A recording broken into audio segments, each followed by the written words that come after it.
All right, I'm so excited for this discussion. Thank you guys all for being here. I just want to start talking about live theater. You all have had a lot of success in other venues. What keeps you coming back to live theater?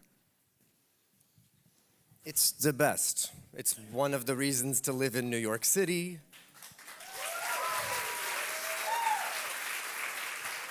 And I think all of the different actor disciplines, have process and have pros and cons. But for all of the other ones, you're kind of once removed. If you're writing, you're removed from the audience. If you're filming something, you're just removed from the audience. You have expectations and ideas of what it's going to be. But when you're actually with people, there is just a palpable energy exchange that is undeniable. And when you see something with a group of people and you all have a singular experience together. And I think with theater, when it's done well, it feels like that only happened that one night. I love theater. I like theater where it feels like, oh, I've seen this show's been running for a while. I still like it, but it's been running for a while. But sometimes then it's like a singular experience. And those are the ones I'm just super drawn to.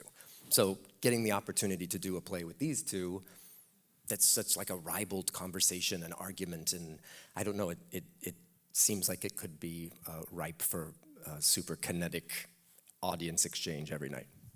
I think that's right. I also think we might be living in a time where, there's a very real chance that the oldest storytelling medium is actually the last one standing. Where in a world where we live, something's on over there and we're here. And even now, you go to the movie theater now, people are on their phones and the films over there, you even get notes back from streamers these days talking about, does this hold up for a second screen experience? Meaning the very content we're making will be the second screen in people's lives, and you're here and that's there and the door goes and shall we get a takeaway and the dog's over here. Like the opportunity to be hostage to a story with a beginning, a middle and an end. And it's an absolute privilege to tell a story that people will see through, unless a lot of people get up and leave, which fuck, I hadn't thought that through. We should note here that it's a short play. No one's going to get up and leave. That's the good thing. It's 95 minutes. There's no interval. We didn't really want to give. But Neil's right in a way. I don't really know when a film happens. I don't really know when a film. Does it happen when it's being written? No, because no one else is there. Does it happen when you're filming it? No, because what you were filming that day is getting out of a car and walking into a room, and then, okay, let's do that again, and you get out the car and walk into a room, and then does it happen at the editing? No, because everybody's gone. Does it happen at the premiere? No, because people are already working on something else. It's very hard to say when a film happens, but this play, it's absolute where it's happening, and I think it's the most exciting medium you can work in if you're an actor, I think. Yeah, it's hard to add to that because I agree with all of that. I just dreamed of being a stage actor my whole childhood. It's all I ever wanted to do, and I've been really fortunate. I care the most about it, and it's good. It's worked out for me because, I've gotten to be in some really terrific plays and played some great roles, in a way that I really haven't in the other mediums, but I don't care as much about them. I care the most about the theater, and, there's such a wealth of great, there are so many great roles and so many great plays to get to do. They're thousands of years old, this medium, you can do, you can just go on and on playing the great roles. So that's what I dreamed of when I was a kid, and I'm doing it now. Scott, will you just give us a little rundown of what this play is about? The big question, what is art? That's a great question because he hasn't covered that once in rehearsal. So this is great. Strap in. Wow. Thank you. I should have brought a notebook. Thank you. He's literally, this is God, we should do this tomorrow morning in rehearsals as well. Every morning, we really Go on, Scott, ahead. go for Scott. it. Just, What are just you give gonna? us the premise. This is what happened. Now you're on my side because I have to deal with this every day. So that's it. Art is about a friendship. Basically, it's a friendship. These three friends that have been together for 25 years. And storytelling, one buys a piece of art, which is a white painting, and one of his friends comes in and doesn't like it. And that becomes the catalyst of what it's about. That you think it's about the white painting, but actually it could be a number of things. It could be a new car, it could be something else, but it happens to be a white painting, and really what it is, a story about three friends, and can it survive with different feelings and different opinions, and we're certainly in a world now where that's happening, and can you get past that and hold on to the 25 years of friendship when you've hit this major part in your life. So that's it. Great. Is that okay, Bobby? No, I'm just saying. Bobby, is that good? Does that make sense? Okay, good. You Consult with these guys. Why did you all want to do this specific play, Art? It hasn't been on Broadway in what, 30 years? 26 or something? 26 years, 25 I years? saw the original Broadway production, and I just was very impressed by it. It was a three-hander. It feels sort of Can you explain a three-hander to people? only like three actors and no intermission. So it requires sort of a triangulation of performances that are all in the same show, and it's written really well. I didn't realize it's been performed. It was originally done in French, and then it was translated into English for a London production that Albert Finney was in, and then it came to New York. So, but they study it in schools in France, right? Performed Isn't that in what more than Yasmina said? 30 countries, too. Yeah, but like it's required reading. So and I get that because right now we're in day 5 of rehearsal, essentially. We've done some book work for a couple days, but now we're like in it, standing up, trying to be memorized, but not quite sure what the next line is, and do we stand, do we sit? We're in the very uncomfortable phase of rehearsals. But it requires a precision that I'm both terrified of and super entranced with. Because when I saw it, it was almost like a Mammoth play where there were no breaths and everyone was on top of each other without overlapping each other, and it became music in its own way.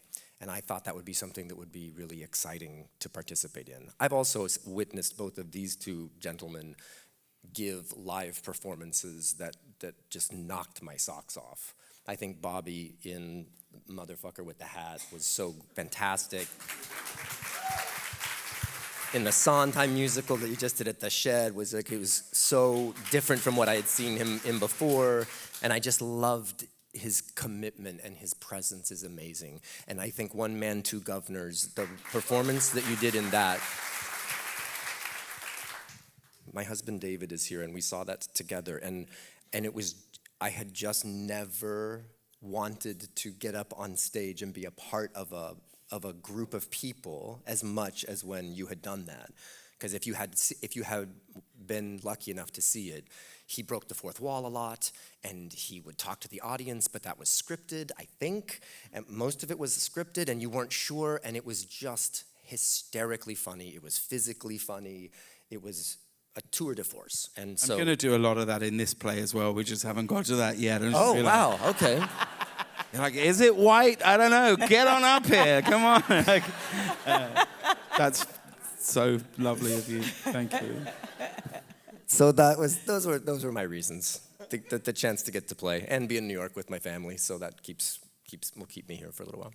I think it's one of those plays, and you know when the original play opened in London, when it was Albert Finney, Tom Courtenay, and Ken Stott, that production ran for 8.5 years, and would change casts every sort of 12 or 14 weeks, and the poster really became just synonymous with, you know, being on the tube, and you would just go, oh, who's in it now? And so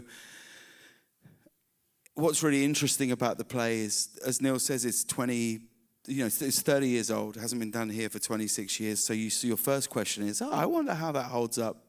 And you go back and read it, and it feels like it could have been written 2 months ago.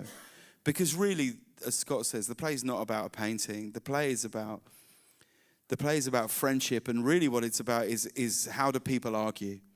And we talk more today about how people argue than perhaps we ever have in history. And so your first thought is you read it and you think, God, I want to say these lines. I really want to play this part. And your first thought is, well, you know, who are the other two people going to be on stage? And then as soon as they said it was Bobby and Neil, two people I'd been very, very lucky to meet, and when I was, you know, doing my previous job and had always been in awe of, you suddenly just start thinking, and you can sort of see it. And it's funny when I tell people to say, oh, I'm doing art, the first question is, well, who's playing the other parts? And you say, Bobby and Neil, and they immediately go, huh, oh, wow, yeah, that's... And it really fits, and it's right. And Wait, that's a compliment? He's the guy from... No, it's like, Give me a second. No, people are very excited by it. I was sorry, I'm being serious. They really were, they are. And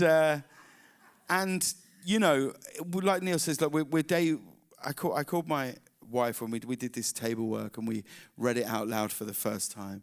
And I just have never been more... I've never been more in awe of two actors in a reading. We were reading it because so much of the play is either doing this, or it's this, or it's this. So you actually get moments during a table read to just sit and watch. And I called my wife and was like, holy shit, I've really got to be quite good in this. Because these two are a joke. They're unbelievable. They're so good. I was just blown away by how accomplished and great they were, that I immediately was like, this might be a mistake. I probably shouldn't be doing this. It's extraordinary getting to share such a space with them. It really, really is. Yeah. Once again, I agree with what these guys said. Yeah, I saw the original production as well. I saw it a couple of times. I remember being like such a huge fan of Alfred Molina's because he was in this little independent film that I liked. And so I was like, I'm going back to see that guy. And I was like, I go to the theater so much. It doesn't always happen, you know, what James was talking, what both the guys were talking about, that like, you know, that communion that really does happen when an audience and what's going on stage are all together. And, you know, the best plays that are done well, they look effortless. You don't even feel like you're watching. You're not sitting in a theater. You feel like you're spying on something, on these circumstances, and those plays are really. They're not easy to do. The ones that look the easiest, they're really, really hard, and that's why I wanted to work on it. I was like, I know that was a hard play to work on, but those guys seem like they've known each other forever. And then, of course, I did the same thing. Well, who else is doing it? And I'm a huge fan of both of these guys. You know, I mean, I've got them ranked, but. No, I love them. I mean, I'm a huge fan of the both of them. So that was You quick have and to easy. choose. That you have to choose. That's a line in the play. Yeah. Sorry. Yeah, and it's about the human condition, and you know, and it's funny as hell, and it's like James said, it's 95 minutes, right? So that's really exciting. No, that's not why, but No, it but is. Whoever left a play going, it was construction good, I effort. wish it was longer. Never. You know, it's. I just mean the machine that she's created is tight, and it is, and if we get it right, we should be sending people out into the street really with something to think about, because it is a provocative and timely play that I think is timeless. You know, how do we get along, and how do we argue, and how do we continue to be friends with people that we disagree with? Yeah. Go ahead. Sorry. No, I was going to say, one of the most important things as far as putting a group together, so you have to believe. If you don't believe they're really friends, then it doesn't. I don't think it works. So the fact that you have these three, you can already tell, and that it becomes just as important as us diving into the show is the relationship between these three actors, and they're all incredible. So that becomes a really important part of this experience. I want to talk about some of the questions that the play raises, and one of them is this idea, I guess the question is, can we love someone who doesn't share our point of view? Because one of you loves this painting, the other one thinks it's not so, hates it. And it gets into deeper things about who you are as an individual and how you treat your friends, and that you do have different points of view. So I don't know if you can jump in there, but can you love someone who doesn't share your point of view? Well, you certainly can. But I think the timing of this now is going to be really interesting because the nature of discourse in 2025 is just so singular. I've never experienced anything like it. Like even on social media, I used to love just posting things that I was thinking without any awareness of the repercussions of it, really. Not inflammatory things, but just random things. But now you have to be so aware that no matter what you say, it's going to be... Somebody's not going to like it. Somebody's not going to like it in some way, and that shifts your process in like just creating the art.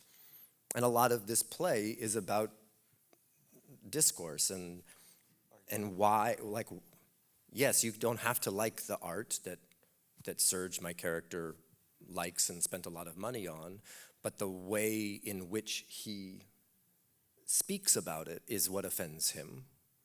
And it's like, not that he hates it so much, but the way he talks about it makes him question their friendship, right?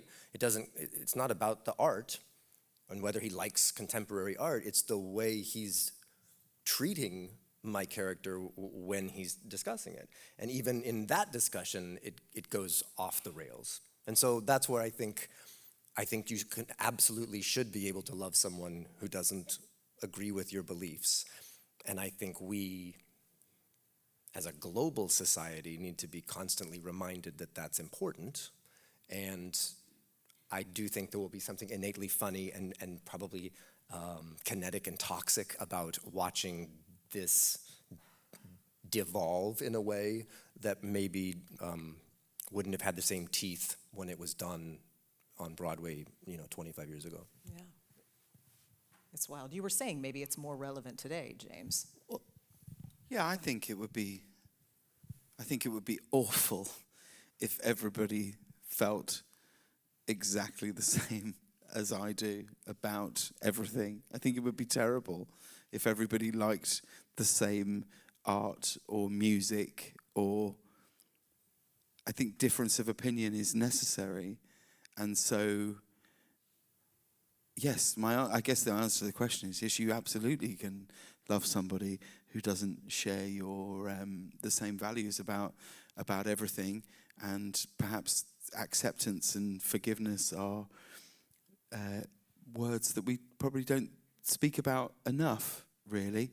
And what's interesting about the play is this painting just starts to signify so much about the depth of this friendship, particularly the depth of the friendship between Mark and Serge, and what it represents. And there's a really amazing moment in the play where Mark finally reveals what he feels to Serge, why this painting is so provocative to him. And there's great moments of honesty in the play also. And I think from what I remember from seeing it before is, from an outsider, this becomes very, very funny, watching this unfurl about something seemingly so innocent,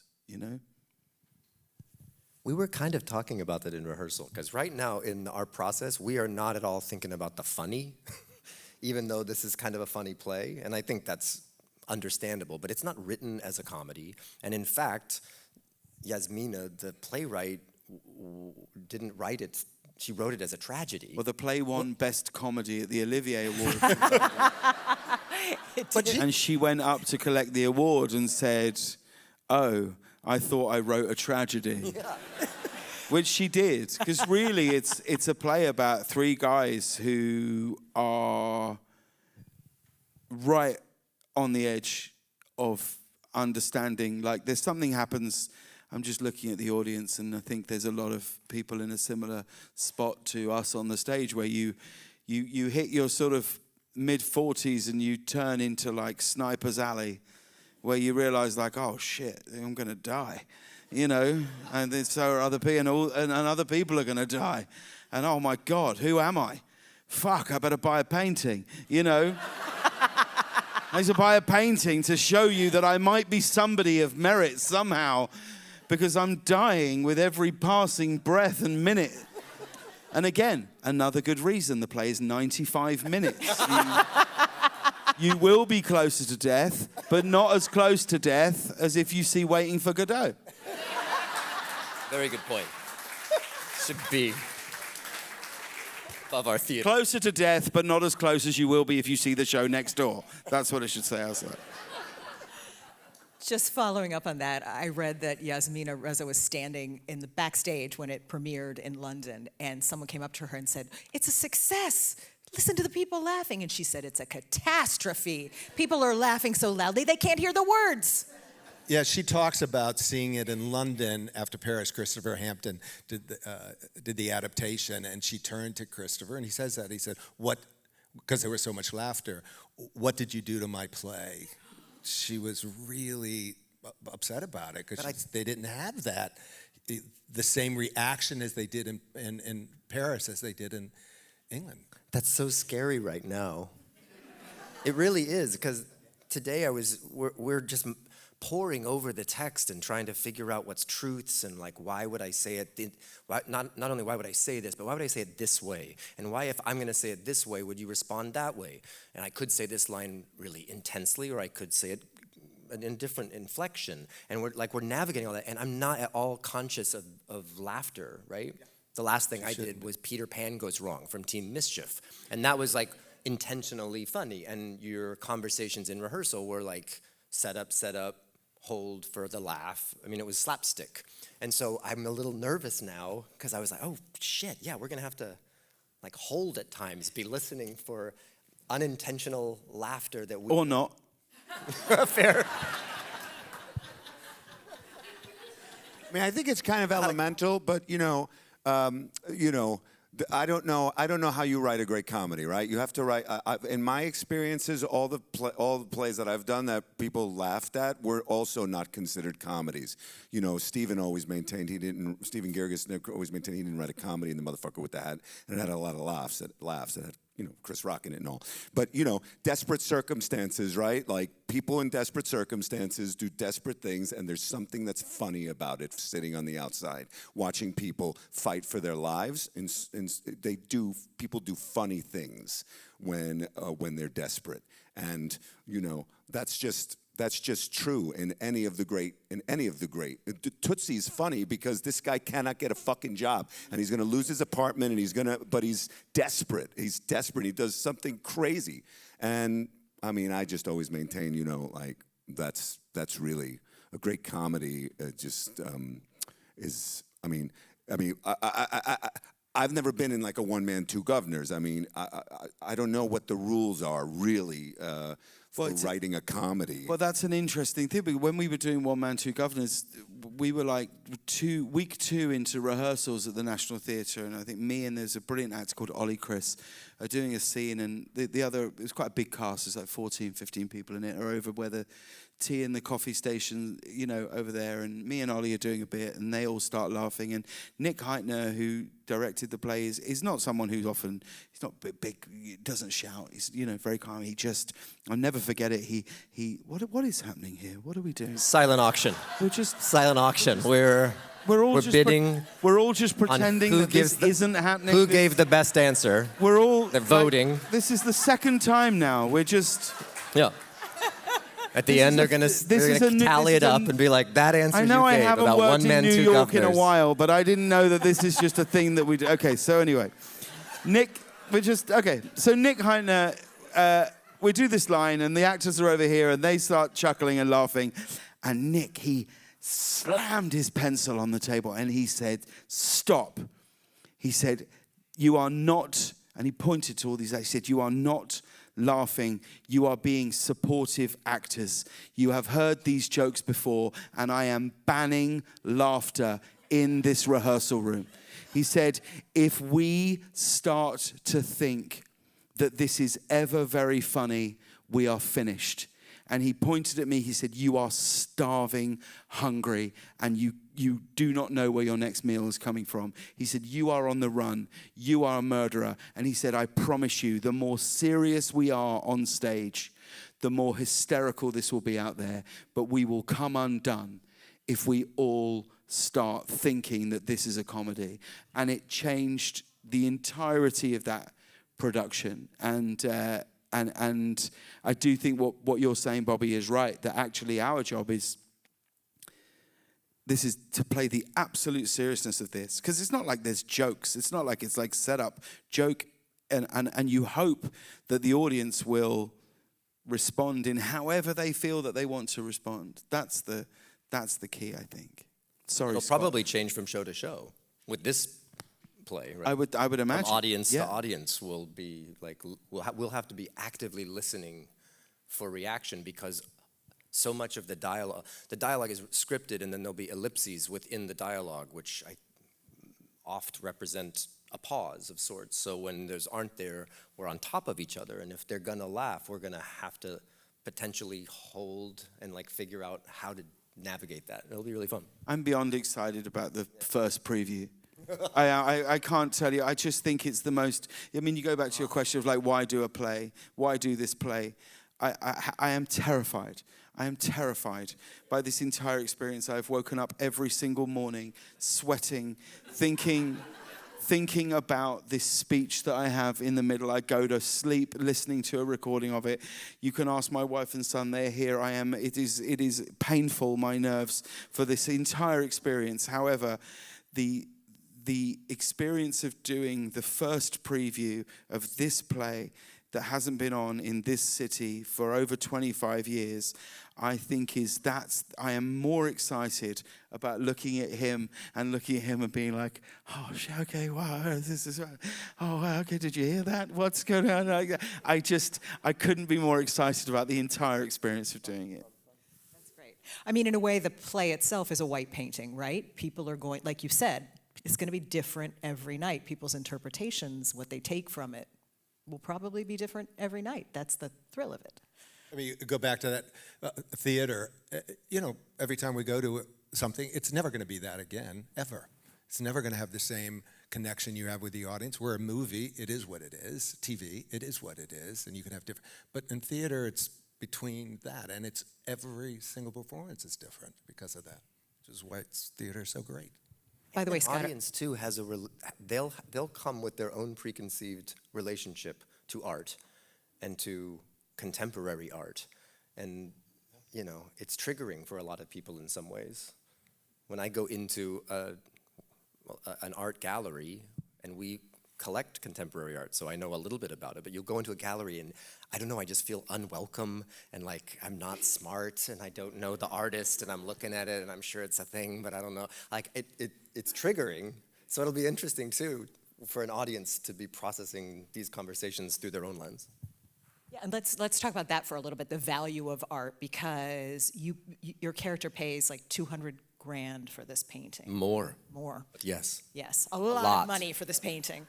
And so it does bring up, how do you value art? What is the value? How do you determine the value of art? I interviewed Damien Hirst a few years ago, and he said he always wanted to do this test where he would throw one of his paintings into a dumpster by a pub in the middle of the night. And if it was rescued by morning, if somebody fished it out of the dumpster, then he knew it was worth something. I kind of like it. I'm just now imagining a huge shark and formaldehyde outside a pub somewhere. Right. Yeah. The diamond skull. Somebody would pick that up. So, how do we value art? Is it purely a monetary thing? I mean, I wonder if the white painting was thrown in a dumpster outside of a pub, would somebody have picked it up? Would Serge have picked it up? We went and visited a gallery as like a little adventure, and we walked into a room with 2 pieces of art on one wall, and they were interesting pieces, but was essentially white with a black line in the middle, and then one was sort of 4 quadrants, white, black, bluish, kind of purplish, you know, and ochreish. And it was interesting, but I mean, I wasn't super wowed by it. And then as Sean, the gentleman who was explaining it all to us, started explaining the process of the creation of the art, it became super interesting. And I appreciated it in a very different way. So I think... What was I doing? You were a little tired in the back. You were kind of ready to go. This was Bobby the whole time. He was just sort of like The this. 3 of them had very different experiences. But He had this a is cap Batman. on, and he was like this.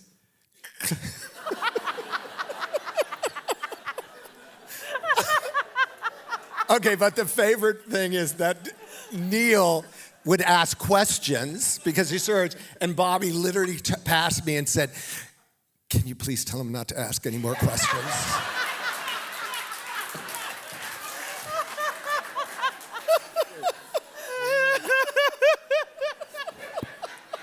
And then it was every time he'd go, he'd finish Sean would go, and that's great. So let's nearly go, but can I, and Bobby go, oh. That's exactly the characters they play. So, But I think that art, the value of art is both actually knowing how knowing how the process of the art was created. Because I do feel more okay with honoring art that I can recognize that work has been done on it. I'm still a little on the fence about something that is very, very ambiguous, and I've been in museums where I really think I could paint that triangle on a flat surface, right? But when I'm able to see the process of something, then I can be more impressed that the artist has chosen to do that. And I think there's knowledge about the art world and like where its provenance and stuff like that. But I think mostly you have to really like it and not care about its end result. You have to feel something for the art. I don't think it's a great call to just acquire art because someone tells you it's gonna be valuable and you don't really like it. I think regardless of its actual worth or its potential worth, when it's up, it needs to be impressive to you. That's the right answer. Anyone else have comments on art and the value of art? It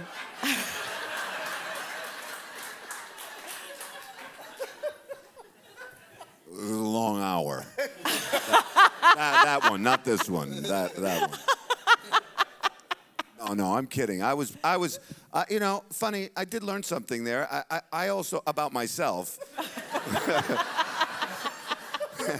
I too was impressed with being explained the artist's process. I was like, oh well, if every experience I had in an art gallery had involved this guy explaining it all to me, then that helped me actually. But I don't know. Speaking for myself, if I like it, I like it, and if it could be I've been moved by abstract art and all kinds of art, but I haven't yet found anything that I need to have up on my wall. Not yet. Whatever. Sorry.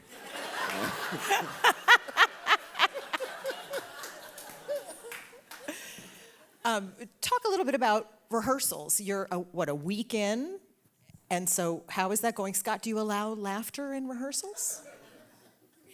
We laugh a lot. We laugh a lot. It's really a joyful room, and with these three. So, but I think that has to happen, no matter how tragic it is or drama. There has to be a joy and laughter as you delve into the play and these characters. So, yeah, we just, as Neil mentioned, we got together about a while ago, several weeks ago, more than a month, just to sit around a table and do some table work that James mentioned.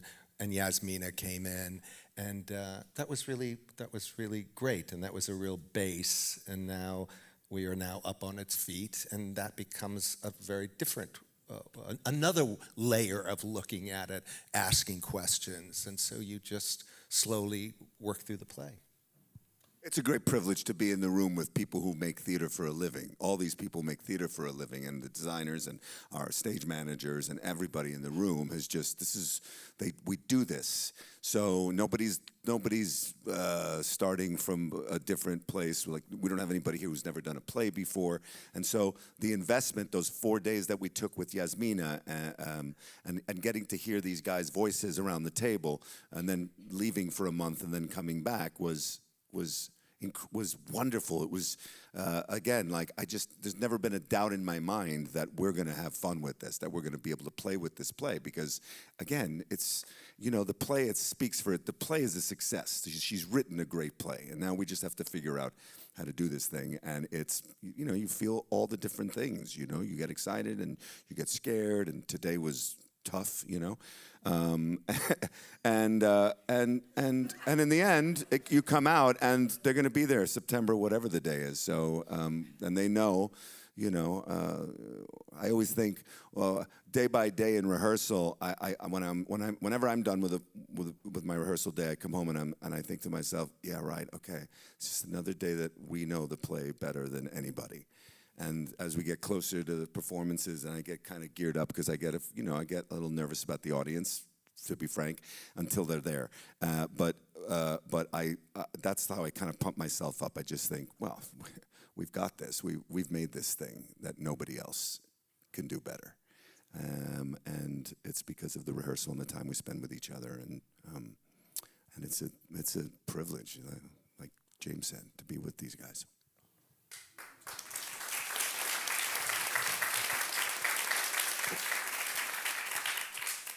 Has this at all, I know you're still in early stages, but has it changed the way you look at friendship? I feel very grateful that I think I've got some new friends. So I suppose in that sense it's changed friendship for me, in that I mean, what are we doing here? Is this, what? And now the results. I don't know if we're in like a Black Mirror episode or what are you, the president? All during your answers. Like, every time I speak, someone will be like, someone else want to look at something else? No, it's not changed my thoughts of friendship, but I already know. I suppose the biggest feeling I feel is I already know that this is, whatever happens, whatever people think about it, whatever it is, like, this is a very important moment in my life. I know it is. I can already feel that it's, the challenge of it is, already feels extraordinary. And I couldn't be happier in any way, really. So, yeah. Beautiful. I'm not sure that answers your question. That totally, yes. I'm sure someone will come in with a Yes. feather boa or something and zhuzh this place up. So these are actually questions from the audience. Oh, Yes. okay. What is your secret to connecting with an audience?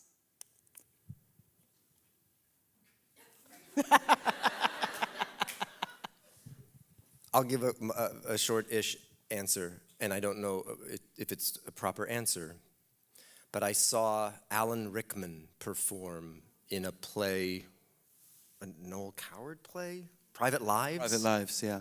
On Broadway, and I was fairly far back in the orchestra, so they were small to me. and he was so unbelievable, and he was able to do, like, he said one line, and everyone laughed. And this is a big theater. I don't even remember where it played, but I remember, like, big orchestra, big balcony. And he said one line, everyone laughed, and then he went like this. And everyone, like, laughed even harder.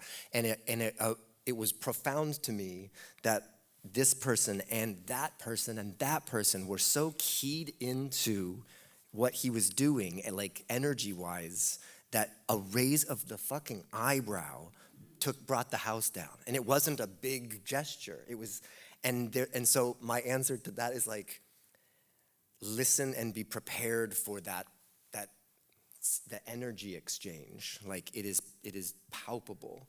And I think Nick Heitner, that's, I think, very savvy and sound advice for comedy is, like, don't trust that it's going to be funny, and be listening and aware of this exchange. Because once you maintain it, and once you gain trust, and you're sort of all in the same show, then, like, really exciting things can happen. So, like, that's what I like to listen a lot. Anybody else? A secret with connecting with the audience? No, I think that's it. I think you have to listen to them. That's a good answer.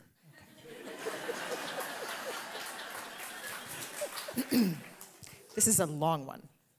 I saw the show in London, 1998. I found it serious/funny during the interactions of friends. I've also seen all of you starring in different venues. Will you bring in your personalities to make art yours and ad-lib?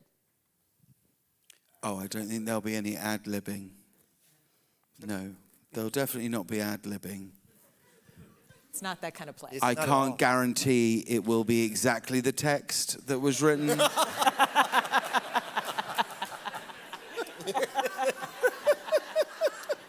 But that should never be considered an ad-lib. That should be considered an approximation of something. Yes, I think.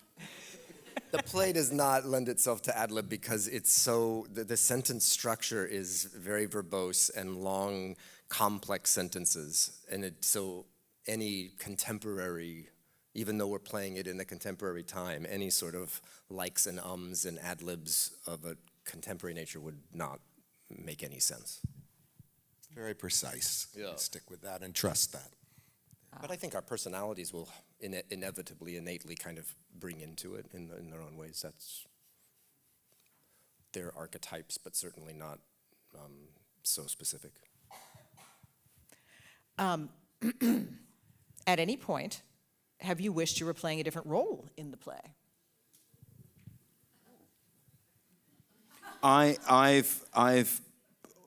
Because I've got this speech that I've told you about. It is a doozy of a monologue. Pretty much every day I've wished I was playing one of these other two parts. Yeah. I can't tell you how much it's just I don't know. It's killing me, man. I've always wanted to play Ivan's part because that seems so easy to me.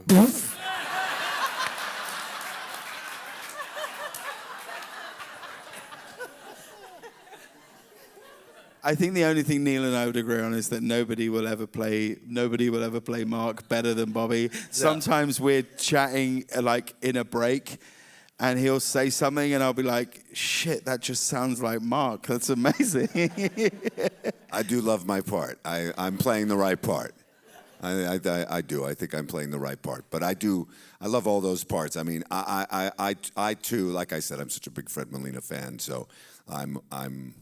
You know, what's going to be hard for me is to not like watch and enjoy James do that in such a way that I'm out in the audience. Do you know what I mean? Because it's one of the great arias in the modern theater.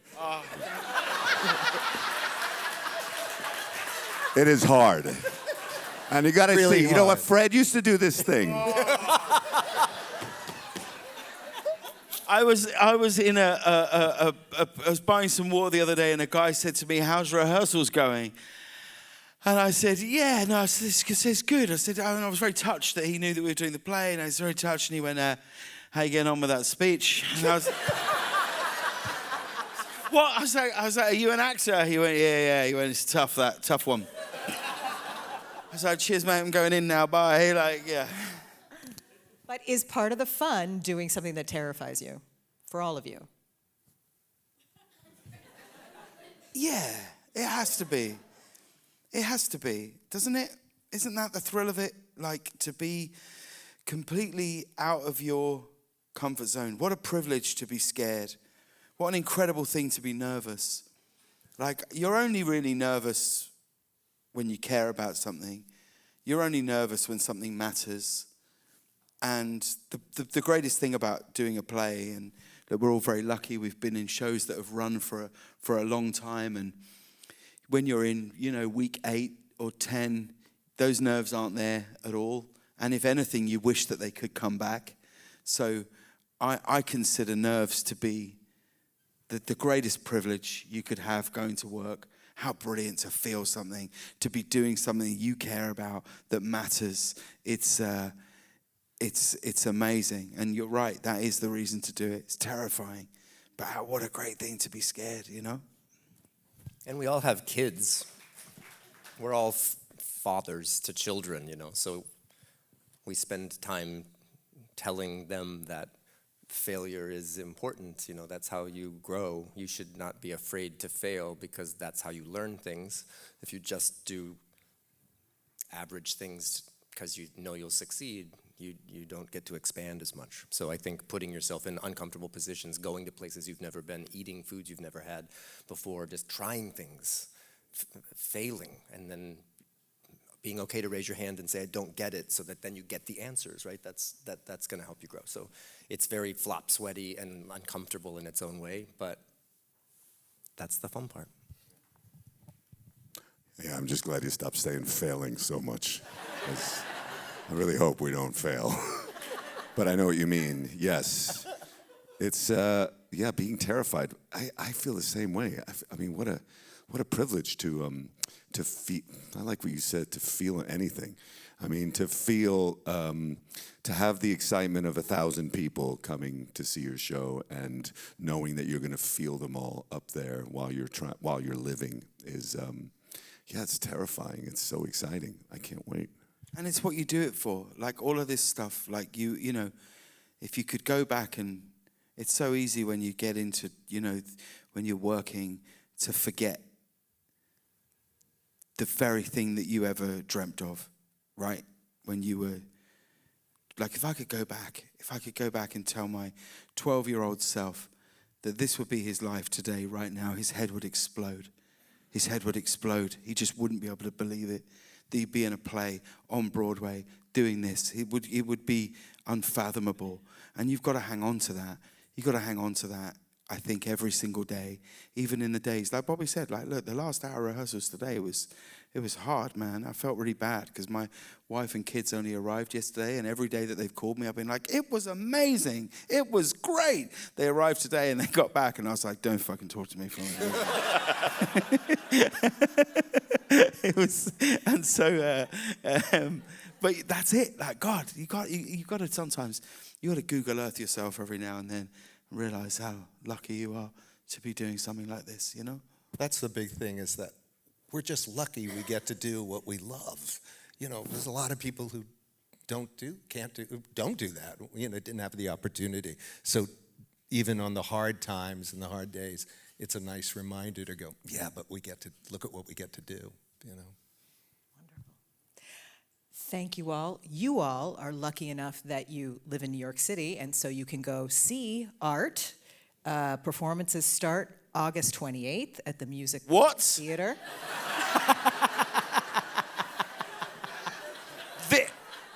This 2025. Yeah. What are we doing here, Scott?